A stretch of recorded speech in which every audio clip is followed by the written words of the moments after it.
Is Peterson a conservative or a liberal? Welcome back to this extensive video series on the life and work of the influential psychologist, author, and commentator Jordan B. Peterson.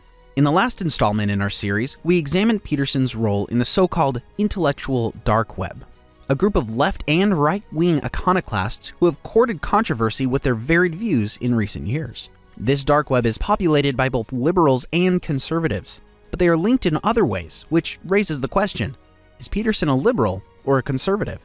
In this final installment in our 10-part video series on Peterson, we do a deep dive into this question.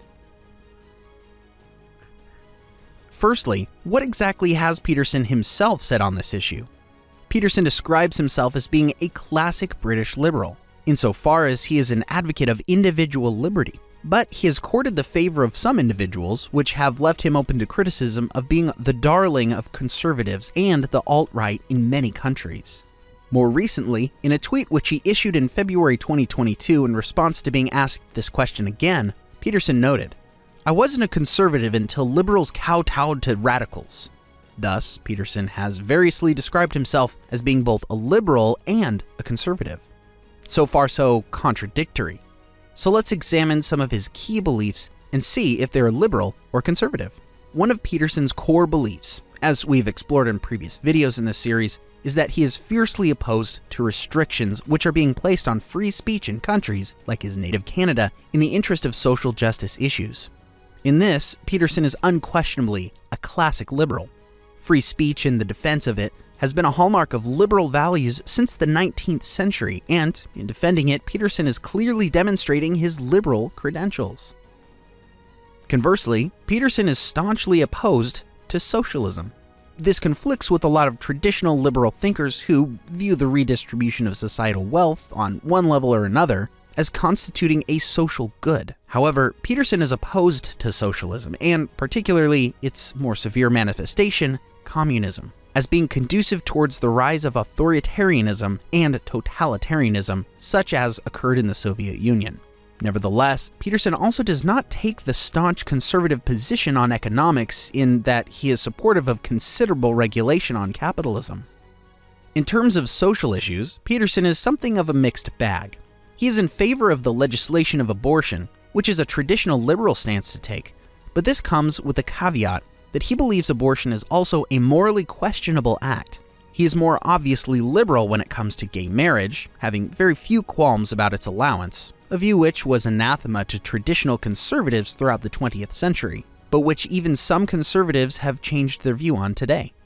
When it comes to international relations and how the Western world engages with the developing world and parts of the globe where European and American powers have traditionally intervened, such as the Middle East, Peterson is unquestionably a liberal, favoring a non-interventionist approach to other geopolitical regions.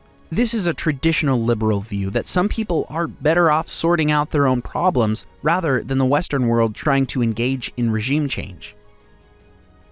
However, finally, Peterson holds many other views which are traditionally conservative when it comes to social issues within countries like the United States and Canada. For instance, he views religion as a largely positive force and has expressed the view that he is religious himself, as we detailed in an earlier video in this series. Similarly, he believes in equality of opportunity, but not equality of outcome, and he is scathingly critical of the much-discussed issue of racial privilege and what he perceives as an overemphasis on racial issues. So, as we can see here, there is a broad range of issues on which Peterson leans liberal, and others where he espouses traditional conservative viewpoints. Ultimately, Peterson has been pigeonholed and defined as a conservative and right-winger, not because he is openly supportive of much of the values of the traditional right, but because his views contrast so sharply with so much of what had come to be defined as left-wing politics in the early 21st century, notably identity politics, an overt focus on issues such as race, and a willingness to sacrifice free speech in the interest of protecting group values. None of these are traditional to left-winger beliefs, so in many ways, it is not that Peterson is a conservative in the traditional sense.